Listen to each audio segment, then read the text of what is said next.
tensions in West Asia are rising fast. The United States has deployed another warship as President Trump ramps up pressure on Iran. Is this a warning shot or the start of a bigger confrontation? Here's what you need to know.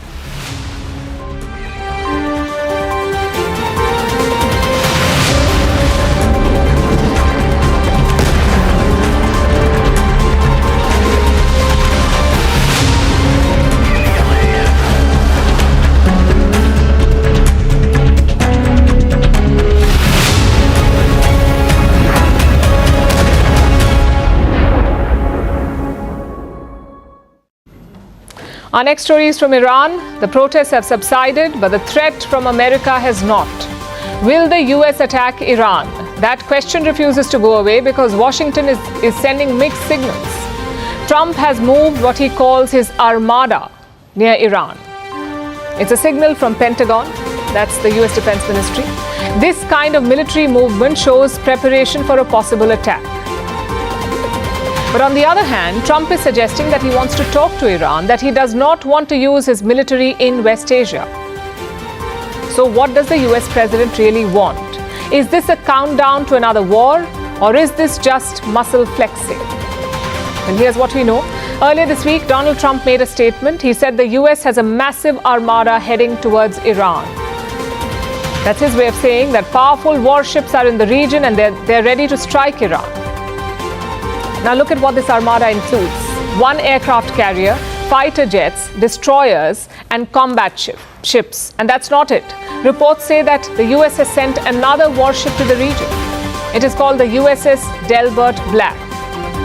This takes the total number of American warships in the region to 6. That's what you call a military buildup. We saw the same near Venezuela last month. And we know how that ended. The US abducted the Venezuelan president. Having said that, Iran is not Venezuela. It has a bigger, stronger military, and the US knows that. The US knows that Iran is not a pushover. Meanwhile, the rhetoric from Washington continues. Here's what happened at a US cabinet meeting yesterday. Their Secretary of War, or what you'd call a defense minister, is Pete Hegseth. He said that the US is prepared to attack Iran. You may want to say something about the large fleet of ships that's heading over to the Middle East. With Iran right now, ensuring that they have all the options to make a deal. They should not pursue nuclear capabilities. We will be prepared to deliver whatever this president expects of the War Department.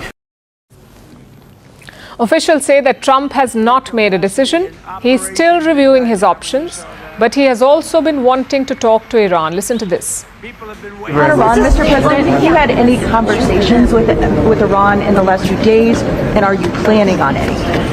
I have had, and I am planning on it, yeah. We have a lot of very big, very powerful ships sailing to Iran right now, and it would be great if we didn't have to use them.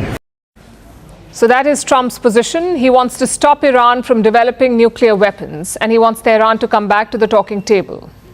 How is Iran responding? They say there will be no negotiations under threats. In fact, Iran has now added 1,000 drones to its military.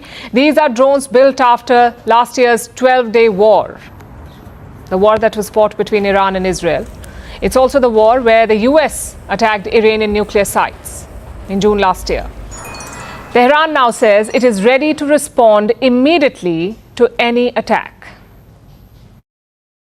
Preparedness for rapid combat operations and decisive responses to any form of aggression continues to guide Iran's defense planning in line with anticipated threats.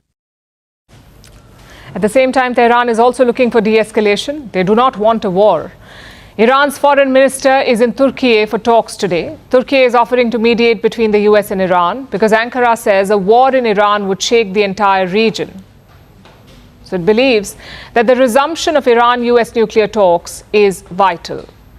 The countries in the region desire peace, stability, and tranquility. In this context, we call on the parties to come to the negotiating table. We believe that addressing the problems individually when the negotiating table is established will facilitate reaching a solution.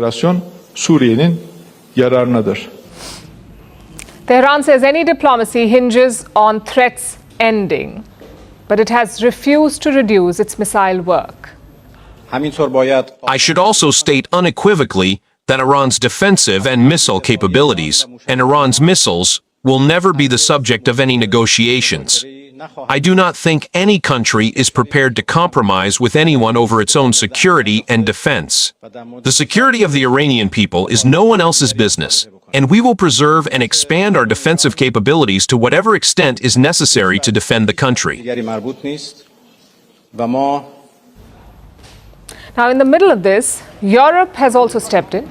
The European Union has designated the IRGC as a terrorist organization. IRGC is Iran's Revolutionary Guard Corps. They are not the regular Iranian army. They are a parallel force, a more powerful force. They were created after Iran's revolution in 1979, and they have one job: to protect the Iranian regime. Not the Iranian people, the Iranian regime. Now, the US has designated them as terrorists. The EU, rather, has designated them as terrorists. Why did they do that? Because of the deadly crackdown during recent protests. In Iran, horrific crackdown on protesters has come at a heavy human cost. The EU already has sweeping sanctions in place, and today ministers agreed to designate Iran Revolutionary Guard as a terrorist organization. In turn, Iran is preparing to declare the EU's armed forces terrorists. So where does this leave that leave us tonight, rather? With a few harsh realities. Washington is using military pressure to force talks. Tehran is building up its military to deter an attack. One side is saying make a deal. The other side is saying remove the threats first. I guess the question is, who will blink first? We'll be tracking this story for you.